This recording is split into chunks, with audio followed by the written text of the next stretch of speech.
नमस्ते प्यारे छात्रों, आप सब कैसे हैं? उम्मीद करते हैं आप लोग बहुत अच्छे होंगे। मैं रंजित रंजन आप सभी को दिल खोलकर स्वागत करता हूं।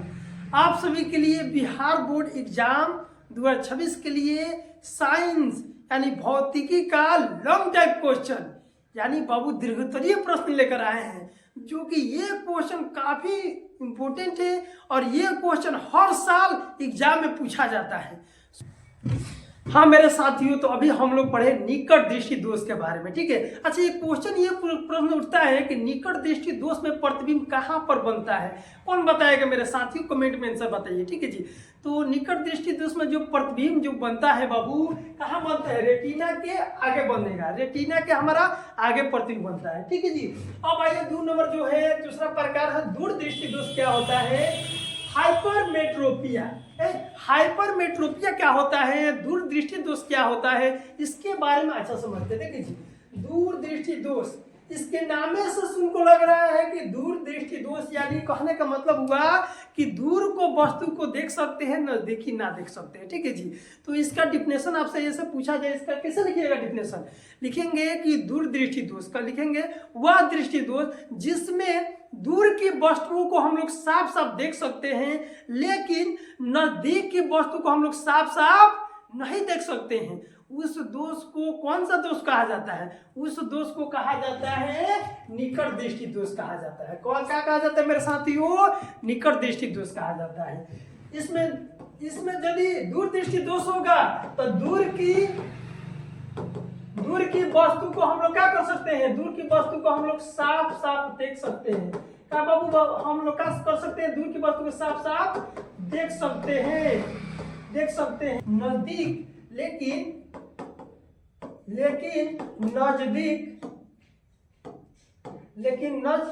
नजदीक की वस्तु को हम लोग साफ साफ देख सकते हैं जी। नजदीक की वस्तु को साफ साफ नहीं देख सकते, लेकिन नजदीक की वस्तु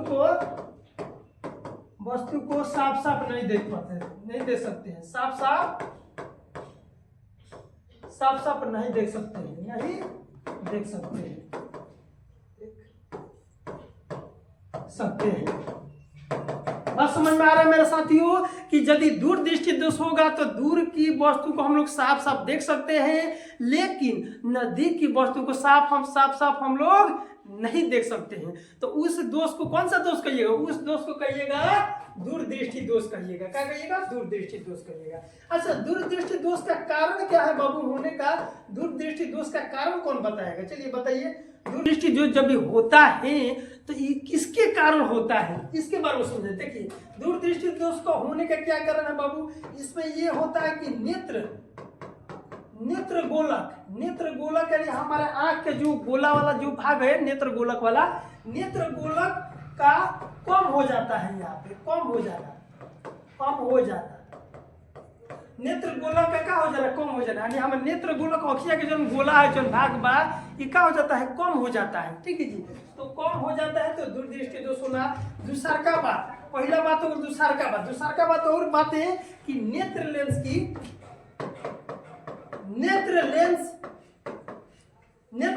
की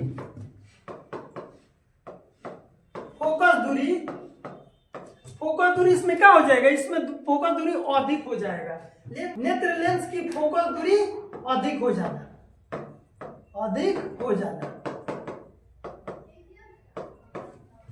तो बात हमारा समझ में आ गया कि दूरदृष्टि दोष को होने का यही कारण है कि हमारा नेत्र गोलक का कम हो जाएगा। यानी नेत्र गोलक हमारा का जो कम हो जाएगा और नेत्र लेंस की जो फोकस दूरी क्या हो जाएगा? नेत्र लेंस की फोकस दूरी क्या हो जाएगा? बढ़ जाएगा।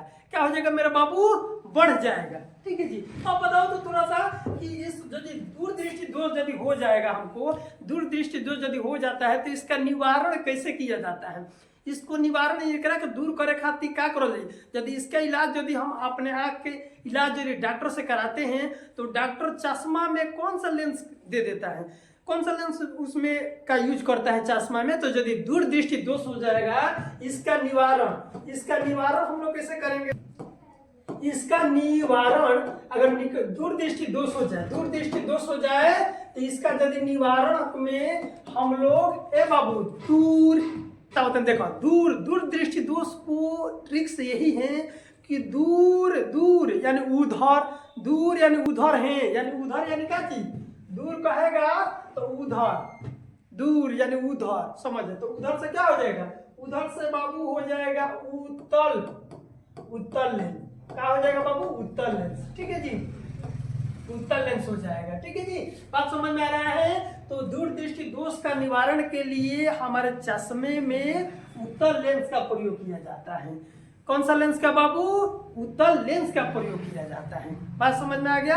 अब आइए है तीसरा जो पॉइंट जो है, जरा दूरदर्शिता क्या होता है, इसके बारे में समझते हैं। जरा दृष्टि दोष क्या होता है, इसके बारे में बहुत अच्छे समझाते हैं। आइए समझा जाए जरा दृष्टि दोष। देखिए जी, बूढ़े जो व्यक्ति जो होते हैं, जिनका उम्र जो होते हैं 45, 50, 60 या 60 के आसपास उनका उम्र यदि हो जाता है, तो उनको क्या होता है, उनको बाबू नजदीकी साफा कमजोर हो जाता है, उनका नजदीकी पूरा दिखाई, नजदीकी साफा कमजोर हो जाता है, और दूर यदि दिखाई देता तो दूर भी हल्का फुल्का दिखाई देता है, ठीक है, दूर ठीक ठाक दिखाई देता है, लेकिन नजदीकी साफा कमजोर हो जाता है। वैसे दोष को हम लोग क्या कह सकते हैं, वैसे दोष को जरा दृष्टि है ना, तो बूढ़े व्यक्ति को आंख में जो होता है लचीलापन आ जाता है, ठीक है जी। और लचीलापन आने के बाद क्या होता है बाबू, हम लोग को नजदीकी, उन लोग को, बूढ़े व्यक्ति को नजदीकी साफ साफ हमको नहीं दिखलाई देता है, बूढ़े व्यक्ति को साफ साफ वो किसी बीच नजदीकी तो साफा उनको कमजोर हो जाता है, साफा नहीं स्पष्ट रूप से नहीं देख पाते हैं। वैसे दोष को, वैसे बूढ़े व्यक्ति को जो दोष हो जाता है, उस दोष को कौन सा दोष कहा जाता है, उस दोष को कहा जाता है जरा दृष्टि दोष कहा जाता है। जरा दृष्टि दोष हो जाता है, ठीक है जी। जरा दृष्टि दोष जो होता है किस व्यक्ति को होगा, बूढ़े व्यक्ति को होगा, बूढ़े व्यक्ति को ये दोष होता है। चलिए, बूढ़े व्यक्ति को जो है, देखिए इसका कारण, किसके कारण से ये होता है। देखिए, तो आंख की जो लचीलापन जो होता है ना, कम हो जाता है, आंख की लचीलापन जो काफी कमजोर हो जाता है बूढ़े व्यक्ति का, ठीक है जी। और इसके साथ साथ उन लोग का मांसपेशियां जो होता है, सेलियरी मांसपेशियां जो होता है,